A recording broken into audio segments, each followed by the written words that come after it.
Good morning, class, and welcome to our measuring equipment lesson.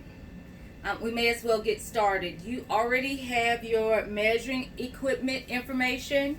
You got that off of your Google Classroom. And so now this is just the introduction. I'm just going to do this quick introduction to show you what measuring equipment is. And I might do one demonstration depending on our time, okay? So we know, and I already know what you're going to say. My grandmama don't measure anything. Well, your grandmother has been cooking for 50, 60 years. Or your grandmother has been cooking for 20 years. So she may not need to measure.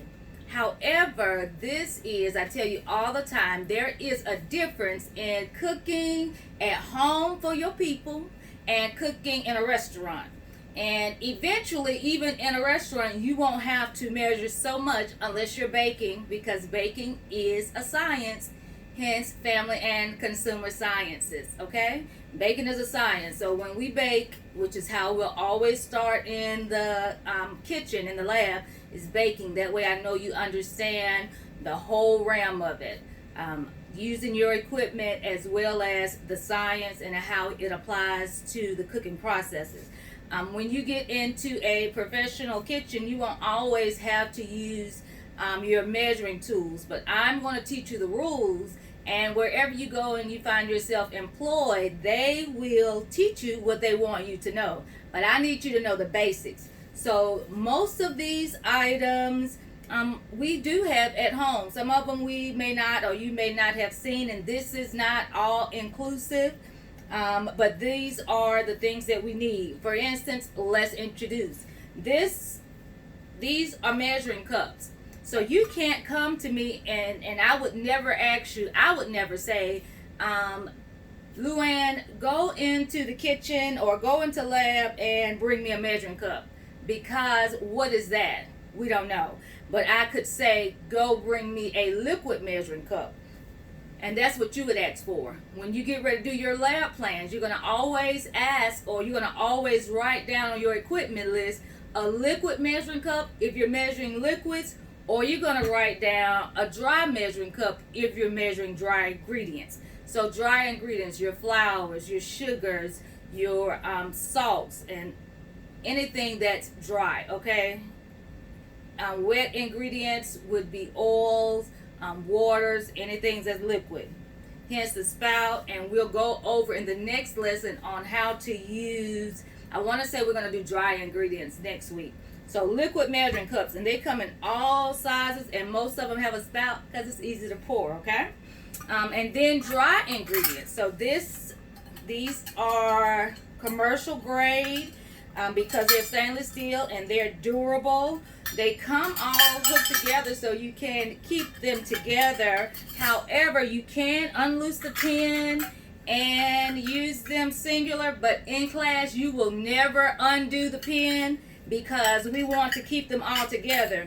And stamped on the inside, I don't know if you can see it, but they have the sizes, and this is not all inclusive either. There are like 2 more sizes that you can get, but these are the most common: 1/4, 1/3, 1/2, and 1 cup, and it's engraved in there. And this is the same thing, dry ingredient measuring cups. These are plastic, but it's always best if it's engraved. Now this is plastic. This may be what you have at home. These are some that I have at my house, and I like them because, for instance, this is a 1/4 cup measuring cup, but because I am a cook and I know how to do it, if you look on the inside, there is another, each one of them have 2 measuring units. So this is 1/4 measuring cup, but if I just go to that bottom line, then hey, I have 1/8 measuring cup, because these didn't come with 1/8. These were already $12.50, I think, a piece. And so the next one up was almost $24 to add the other 2.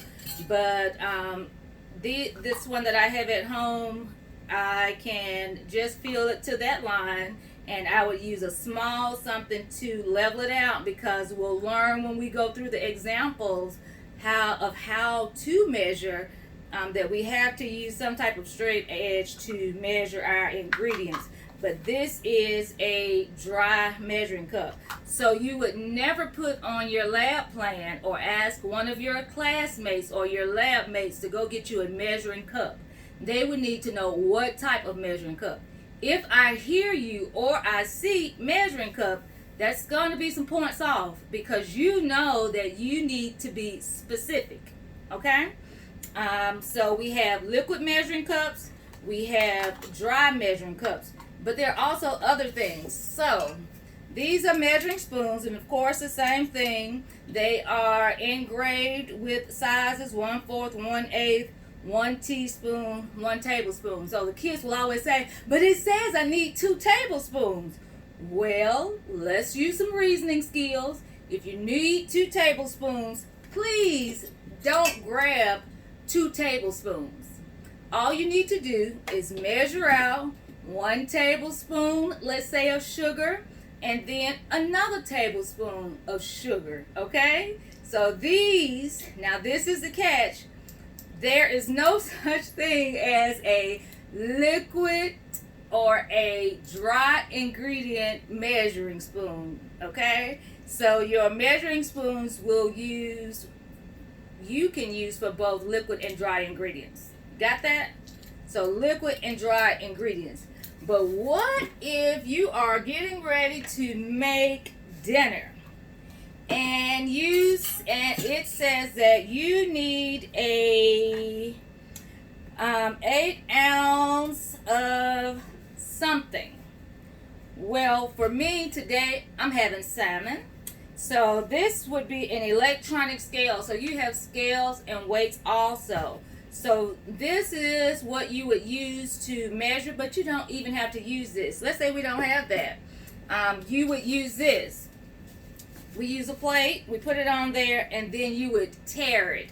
And that simply means that you would take it back to 0, because we don't want, and even on here it says tare, because we don't want the weight of that. And then you would simply get your salmon or whatever it is, and since I'm not going to go and wash my hands and do that, I'm going to put my gloves on, because I'm actually going to have this for lunch today. And I would take it out of the package and see if I have the amount I need. And according to the scale, this is a little more than 8 ounces. So I would just use my knife and I would cut off until the scale went down to 8 ounces if I was doing something specific. And why is that important? Because if you're in a restaurant, especially if it is, well, whatever restaurant it is, every time a customer comes or a guest comes, they want the same thing. Everything should look the same. So if it's supposed to be an 8 ounce filet salmon or an 8 ounce ribeye, then it needs to look the same. And so you would be particular with your measurements, okay? So this is a electronic scale. They have some that are not electronic, and of course this came with it. And then you would discard this, and you saw how I took off my gloves for safety reasons, inside out. And then of course you would wash your hands. And you have other tools that you can use. This is a large volume measure, and this we would simply see how it already says 1 liter or quart. So no use in taking, all of these when you can just measure out. Or if you needed 16 ounces of beans, then you could use the electric measuring cup, electric scale, or a weight system.